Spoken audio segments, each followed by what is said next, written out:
Hi friends, welcome to SNET Tutor. You can subscribe the channel if you are not done till now. Subscribe it right now. Okay? Today we are going to learn about quantitative aptitude. Quantitative aptitude plays a vital role in any competitive exams like UPSC, KPSC, SSC, RBI, SBI and NABARD. Let us have a look on quantitative aptitude weightage. See, if you look at the UPSC, you have a weightage of 15 questions. If you have KPSC exams, you may across 10 to 12 questions.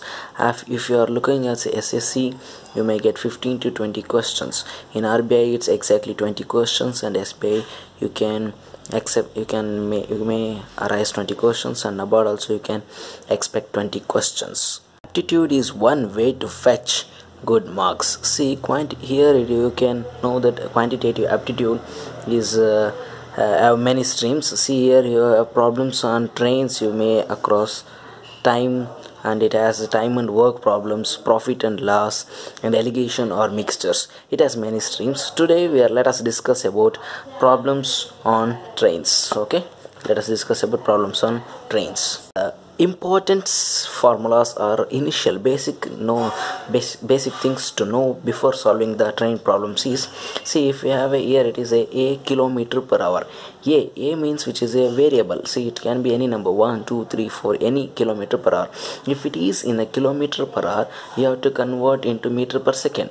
You can convert it into meter per second by using a formula by multiplicating a into 5 by 18. You will get a meter per second. If it is in a meter per second, the variable is in meter per second, you can convert it into a kilometer per hour by multiplying it by 18 by 5. Okay, this is the one thing. And next, you came across here is L is the length of train. Here L is the length of train, and you may across L plus B. See, here it is L may be the length of the train, and B means it may be length of any object like any platform or any another train, or anything can be opposite to train or static object, any object. Okay, see, L is the length of the train and B is the length of any object or a platform, and etc. See, we have a standard formula. We know that speed is equal to distance divided by time. Distance divided by time is the standard formula of the speed. Its unit is meter per second. So let us see how train problems will be solved on this formula.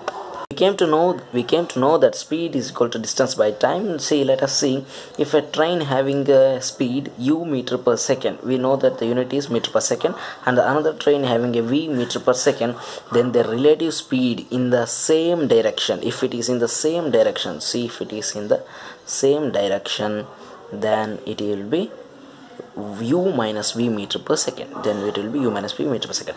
Then if the speed of a train is u meter per second and the other train is v meter per second, then the relative speed in opposite direction, then it will be u plus v meter per second. See, this is the formula you should remember in your mind. So these are the two formula to find out the relative speeds. We just see in previous finding out in the relative speed. If you relating the time, how can you calculate? See, we have know that speed is equal to distance by time. If you are given a speed, you can find out a distance or time. If you are given a distance or time, you can find out a speed. Or if you are given a speed and time, you can calculate distance. So by fluctuating these formulas, we can find out the time also. Okay, time.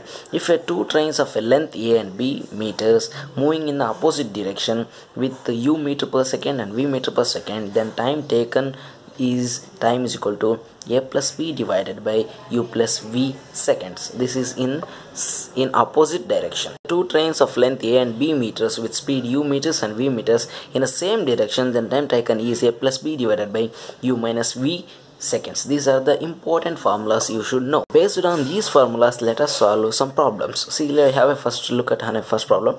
A 100-meter long train is running at a speed of 30 km per hour. Find the time taken by it to pass a man standing near the railway line. All of us know that there is standing a man or a pole or anything which is standing horizontal is equal to the length of the train. So we came to know that speed of train they are given, that is 30 kilometer per hour.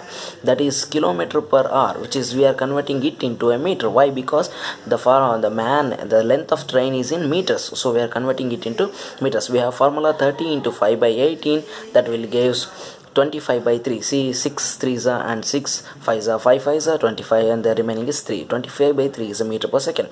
This we have converted into meters. And then the distance moved in passing a man, that is the length of the train itself. We have know that the pole or a man or a ladder or anything standing horizontal which is equal to the length of the train. So we are considering length is 100 meter per second. So this is the distance. So this is we have came across is speed. We have to find out the time. Time is equal to distance divided by speed. This 100 divided by 25 by 3. This reciprocals into 100 into 3 by 25. That seconds, that you will 25 ones are 25 fours are, that's 4 into 3.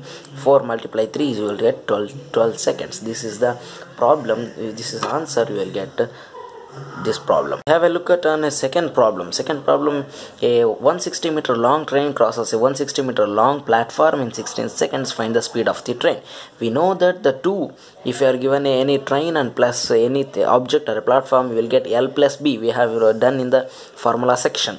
Let's go through the video back for reverse, and we will get the distance is 160 plus 160, that is equal to 320 meters, and then speed of train is 320 divided by 16 meter per second, that is 20 meter per second. You will get, here we have 20 meter per second. You have to convert this into kilometer per hour. Then we are getting 20 into 18 by 5, that is equal to 72 kilometer per hour.